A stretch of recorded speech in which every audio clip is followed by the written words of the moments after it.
Assalamualaikum warahmatullahi wabarakatuh. Yang saya hormati Ibu Astri Widyaruli Anggraini selaku dosen mata kuliah pragmatik. Di sini kami dari kelompok 4 akan mempresentasikan tentang materi memahami dan menjelaskan perihal presuposisi atau praanggapan. Yang beranggotakan next. Yang pertama ada Irma Cahyani, saya sendiri sebagai moderator sekaligus pemateri pertama. Yang kedua ada Mbak Nora Awalia Ramadona sebagai pemateri, dan yang ketiga ada Mbak Indrasti Ambarwati yang sekarang sedang berhalangan hadir. Langsung saja. Next. Saya akan menjelaskan pengertian presuposisi atau praanggapan. Menurut Stalnaker dalam Brown dan Yule 1996, praanggapan adalah apa yang digunakan penutur sebagai dasar bersama bagi para peserta percakapan. Presuposisi adalah anggapan dasar atau penyimpulan dasar mengenai konteks dan situasi berbahasa yang ditentukan batas-batasnya berdasarkan pengetahuan kita tentang dunia. Sedangkan menurut Nababan 1987 memberikan pengertian bahwa praanggapan sebagai dasar atau penyimpulan dasar mengenai konteks dan situasi berbahasa menggunakan bahasa yang membuat bentuk bahasa, kalimat atau ungkapan mempunyai makna bagi pendengar atau penerima bahasa itu dan sebaliknya. Membantu pembicara menentukan bentuk-bentuk bahasa yang tepat yang dapat dipakainya untuk mengungkapkan makna atau pesan yang dimaksud. Jadi, praanggapan adalah kesimpulan atau asumsi awal penutur sebelum melakukan tuturan bahwa apa yang disampaikannya dapat dipahami oleh mitra tuturnya. Slide selanjutnya akan dijelaskan oleh Mbak Nora. Persilahkan.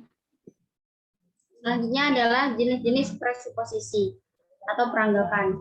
Presuposisi sudah diasosiasikan dengan pemakaian sejumlah besar kata, rasa, dan struktur. Yule menganggap bentuk-bentuk linguistik ini sebagai petunjuk-petunjuk presuposisi potensial yang hanya akan menjadi presuposisi yang sebenarnya dalam konteks dengan penutur. Presuposisi potensial atau potential presupposition adalah suatu asumsi yang secara khusus dikaitkan dengan penggunaan bentuk-bentuk kebahasaan, misalnya penggunaan kata misal. Dalam kalimat Sofyan menyesal telah melakukan itu, yang mengandung asumsi bahwa Sofyan sebenarnya menyesal telah melakukan itu. Selanjutnya, presuposisi dibagi menjadi 6.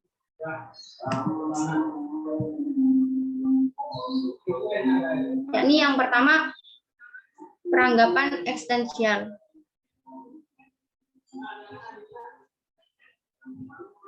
Peranggapan eksistensial atau presuposisi eksistensial merupakan presuposisi yang ada tidak hanya diasumsikan terdapat dalam susunan posesif, tapi juga lebih umum atau lebih luas lagi ke dalam frasa nomina tertentu. Peranggapan eksistensial menunjukkan bagaimana keberadaan atas suatu hal dapat disampaikan lewat peranggapan. Misalnya, pada contoh tuturan berikut, ayah saya memiliki mobil sedan keluaran terbaru. Peranggapan dalam tuturan tersebut menyatakan kepemilikan, yaitu ayah saya memiliki mobil. Apabila ayah saya memang benar memiliki mobil sedan keluaran terbaru, maka tuturan tersebut dapat dinyatakan keberadaannya. Lalu yang kedua, peranggapan faktual. Presuposisi faktual atau factive presupposition muncul dari informasi yang ingin disampaikan dinyatakan dengan kata-kata yang menunjukkan suatu fakta atau berita yang diyakini kebenarannya. Kata-kata yang bisa menyatakan fakta dalam tuturan adalah kata sifat yang dapat memberikan makna pasti dalam tuturan tersebut. Misalnya pada contoh tuturan Eka tidak menyadari bahwa dirinya sakit demam. Dalam tuturan tersebut peranggapannya adalah Eka sedang sakit. Pernyataan itu menjadi faktual karena telah disebutkan dalam tuturan. Lalu selanjutnya peranggapan non-faktual. Menurut Yule, presupposition non-faktual merupakan suatu presuposisi yang diasumsikan tidak benar. Peranggapan ini masih memungkinkan adanya pemahaman yang salah karena penggunaan kata-kata yang tidak pasti dan masih ambigu. Misalnya, contohnya dia bermimpi bahwa dirinya menang kuis.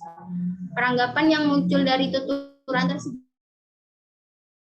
adalah dia tidak menang kuis. Penggunaan tuturan dia bermimpi bahwa dirinya menang kuis bisa munculkan peranggapan non faktual. Karena tuturan tersebut jika dibuat kalimat lain bisa menjadi andai saja dia menang kuis, dan kata andai merupakan bentuk dari presupposisi non faktual.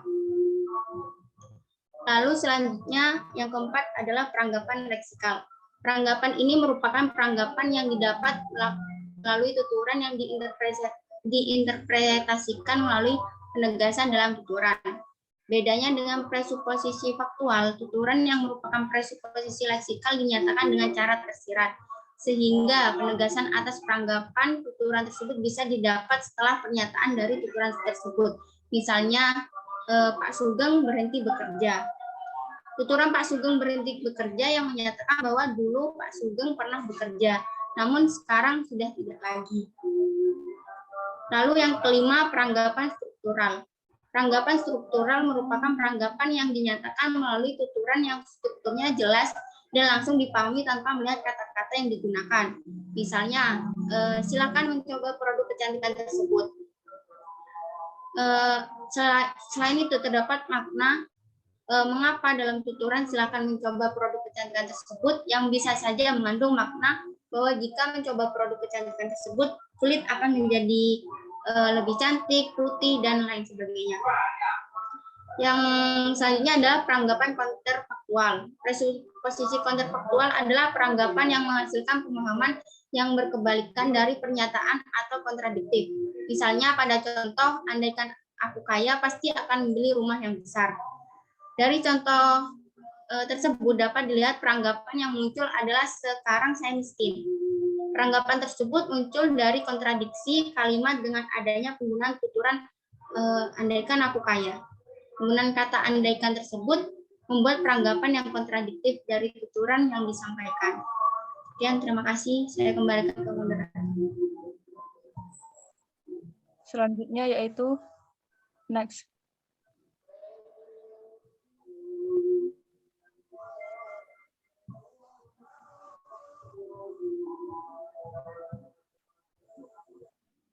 Next.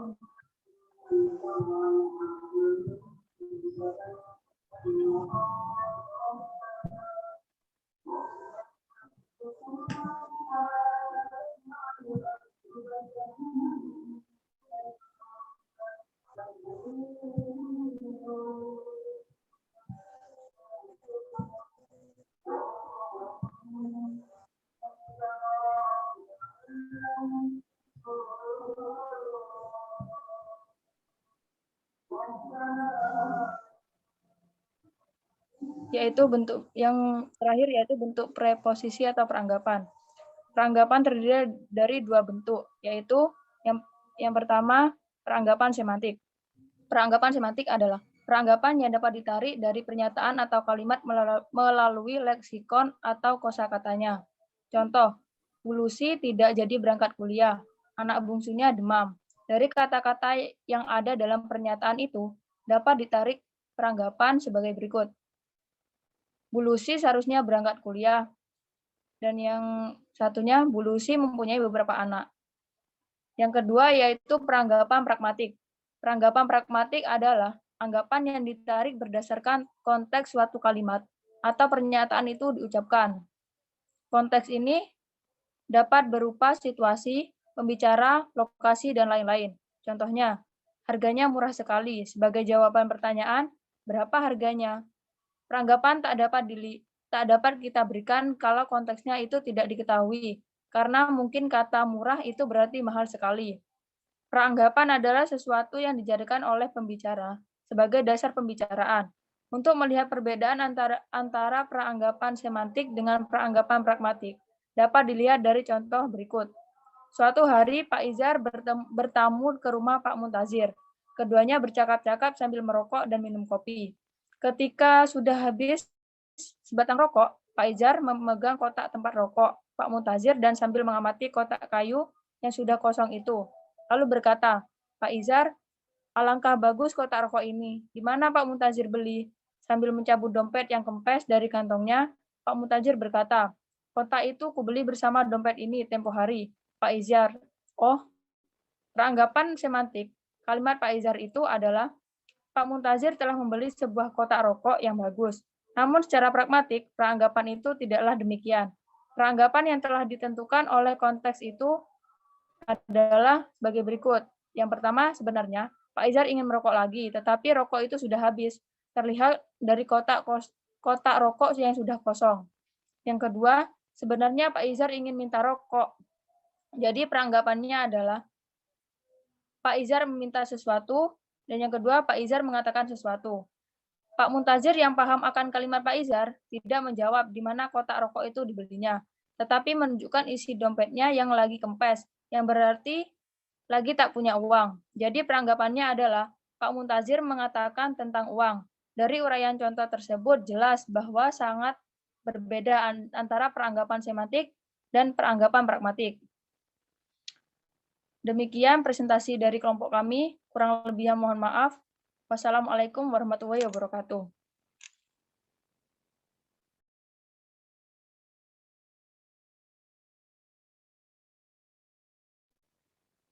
Udah, Val.